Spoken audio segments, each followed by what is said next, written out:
Os deveres dos pais com os filhos, parte 03, 19 de março de 2024. Ele lhe dá, em suma, uma oportunidade de ouro de lhes fazer bem. Cuide para que a oportunidade não seja negligenciada e jogada fora. Uma vez deixado escapar, ele desaparece para sempre. Cuidado com aquela ilusão miserável em que alguns caíram, que os pais não podem fazer nada pelos filhos, que você deve deixá-los sozinhos, esperar pela graça e ficar quieto. Essas pessoas desejam para seus filhos a maneira de Balaão. Gostariam que eles morressem como homem justo, mas nada fazem para que vivam a vida dele. Eles desejam muito e não têm nada. E o diabo se alegra ao ver tal raciocínio, assim como sempre faz com qualquer coisa que pareça desculpar a indolência ou encorajar a negligência de meios. Eu sei que você não pode converter seu filho.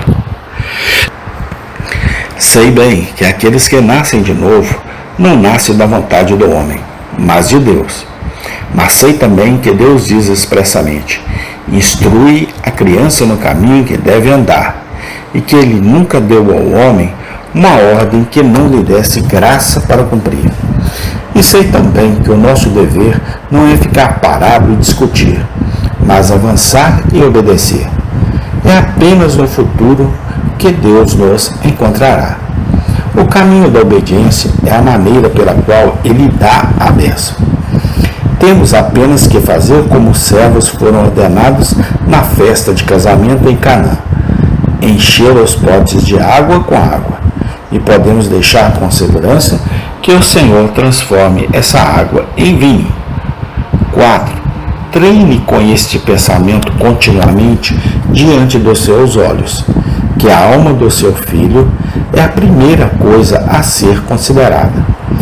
Preciosos, sem dúvida, são estes pequeninos aos seus olhos, mas se você os ama, pense frequentemente em suas almas. Nenhum interesse deve pesar tanto para você quanto os interesses eternos deles. Nenhuma parte deles deveria ser tão querida para você quanto aquela parte que nunca morrerá. O mundo, com toda a sua glória, passará, as colinas derreterão, os céus serão embrulhados como um livro, o sol deixará de brilhar. Mas o Espírito que habita nessas pequenas criaturas, a quem você tanto ama, sobreviverá a todas elas.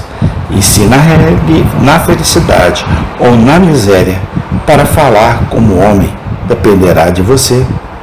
Este é o pensamento que deve estar em primeiro lugar em sua mente, em tudo o que você faz pelos seus filhos. Em cada passo que você der em relação a eles, em cada plano, esquema e arranjo que lhe diga a respeito, não deixe de fora aquela poderosa pergunta: como isso afetará suas almas? O amor pelas almas de seus filhos é a quinta essência de todo o amor. Acariciar, mimar e satisfazer seu filho, como se este mundo fosse tudo o que ele tinha para olhar, e esta vida a única estação para a felicidade, fazer isso não é amor verdadeiro, mas crueldade. É tratá-lo como uma fera da terra, que só tem um mundo para olhar e nada depois da morte. É esconder dele aquela grande verdade que ele deveria aprender desde a infância, que o objetivo principal de sua vida é a salvação de sua alma. Um verdadeiro cristão não deve ser escravo da moda. Se quiser treinar seu filho para o céu, ele não deve se contentar-se em fazer as coisas apenas porque são costumes do mundo, ensiná-los e instruí-los de certas maneiras apenas porque é habitual, permitir-lhes ler livros de tipo questionável simplesmente porque todos os outros os leem, deixá-los formar hábitos de tendência duvidosa apenas porque são os hábitos do dia. Ele deve treinar pensando na alma de seus filhos. Ele não deve ter vergonha de ouvir seu treinamento ser chamado de singular e estranho. E se for, o tempo é curto. A moda deste mundo passa. Aquele que treinou seus filhos para o céu e não para a terra, para Deus e não para o homem, ele é o pai que será finalmente chamado de sábio. 5.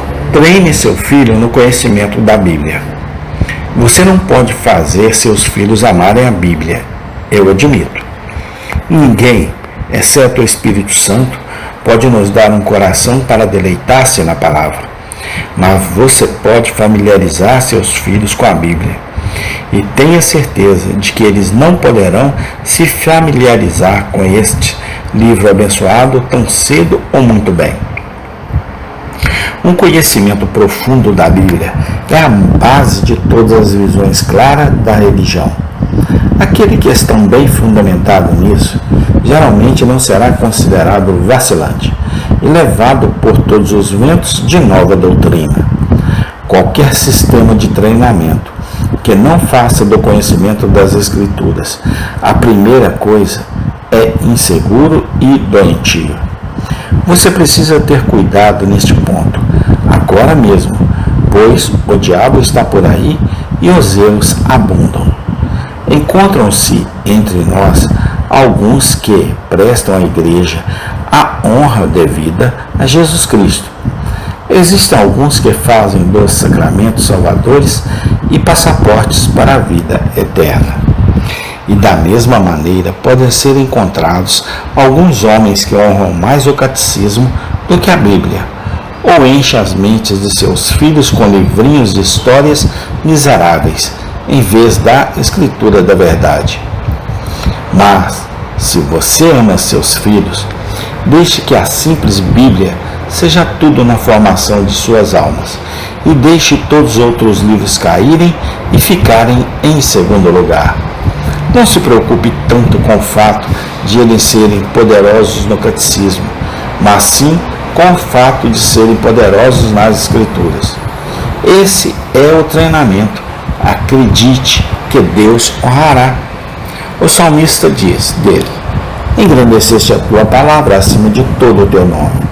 Salmo 138, 2.